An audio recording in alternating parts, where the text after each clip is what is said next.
felt this was above my head. I don't want to practice above any of my training. That's no fun. It's stressful. We want to do what we were trained to do. Could you tell me in detail some of the training that you have received to perform the surgical procedures you're asking to do? Yes, sir. The eye is unbelievably complex. You have to have the background. You have to have the anatomy, the physiology. You have to understand all that. Every day in practice, that's being reinforced. We learn every day in practice different things that come in. Complete learning. We take additional continuing education. We take courses to keep us up to date. There's lots of things in that law, and yes, if there's a point where we are deemed not to be qualified, we will get that training. We will, whatever is required, we will sign off on it. We will get the training. We will get the approval by the board.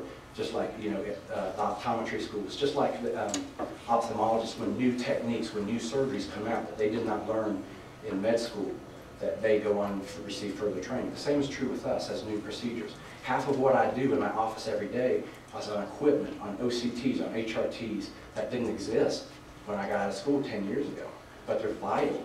And as citizens in our state, we need to stay up. You guys need us to be current with our legislation. If we practice like we did 20 years ago, 30 years ago, 40 years ago, that would not be serving the population of South Carolina at all. And does that answer your question? Oh, you're still okay. I have another question. The reason why I asked that is because I'm an attorney, and I went to law school. There are lots of lawyers in Columbia, South Carolina, went to law school. Now, I'm a criminal attorney, so if a person commits a crime, and I represent them, and then we go in court together, you're going to get some of the best representation you've ever received. If you file bankruptcy, and you come to me, I will commit malpractice, because I've never done bankruptcy, but it's still a part of the law. I've never received any training on bankruptcy. I've never filed a bankruptcy action, so I'm not qualified to practice bankruptcy law, but I'm still yet a lawyer and an attorney. I just had those questions about the qualifications because I heard you talk about the need in the rural areas, but I'm concerned whether those rural areas have the qualifications. And thank you, I appreciate it. Yeah, the same checks and balances hold true for us as optometrists. We have professional liability insurance. If I practice out of my scope, I can be found guilty and I can lose my license as well. We have a board regulating, so the same checks and balances hold true as both of us do. Thank you, Dr. Weirden. And I'll call on John Black. Oh, excuse me. Thank you, Madam Chairman. Dr. Weirden, earlier when you began, you gave some real-life examples of some of the things that you've done with eye care and et cetera currently. Yes. Can you give me a real-world example of what, should this legislation pass, what you'll be able to do that you can't do today? Well, you know, there's lots of things, and there might not be any. You know, I'm not looking to do procedures. What I'm trying to do is to look at performing the things that the patients need to do under my qualifications. Okay, so you know, I've been thinking as I see these patients, what would I be doing differently if this law passed? What would I not? You know, I'm all about taking care of the patient under my qualifications. Everything that I do in my scope, I'm helping patients. Sending patients an hour away for something that I have been trained to do is not beneficial to them. So specific examples, you know, everything that's written in that law, there's so many different things. I mean, for example, then you talk about having to send somebody away, and that's part of the bill is the access to health care, so I certainly understand that. What is something that if I came to you today, and what would you find on me that you could say, I can't do that, I've got to send you to an ophthalmologist?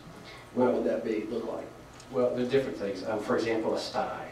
You know, that a pretty simple thing, and most of the time we try to take care of it without having to do any invasive procedures. And a lot of times that works. Other times it might require an injection. It might require removal and drainage. And you could not do that today? Correct. Okay. I was just looking for some tangible things like that. In the interest of time, we need to move along. Thank you.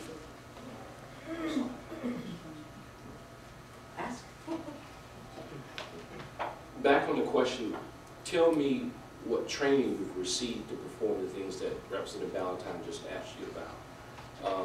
When and where was that training? Give me some details, because you talked in very general about anatomy and receiving training on the eye, but I want some very detailed training that you've received. Like, for instance, as a criminal attorney, I've received training on opening statements and closing statements and cross-examination and direct examination. Give me some specifics about what training you received about the procedures that Mr. Valentine was questioning. Well, first of all, you need the basic information. You need the basis of optometry school to do these. Then additional training. For example, a course we took for injections, additionally on, this continuing education, where we had hands-on treatment, we actually performed the procedures, and that qualified me under an optometry school to be credentialed to do these procedures. Again, we cannot do them in South Carolina. Other states, yes, we can. Does that satisfy your question, Representative Hart? Thank you. In the interest of time, I'd like to move on to give the other side an opportunity to speak. Thank you, Dr. Weirden.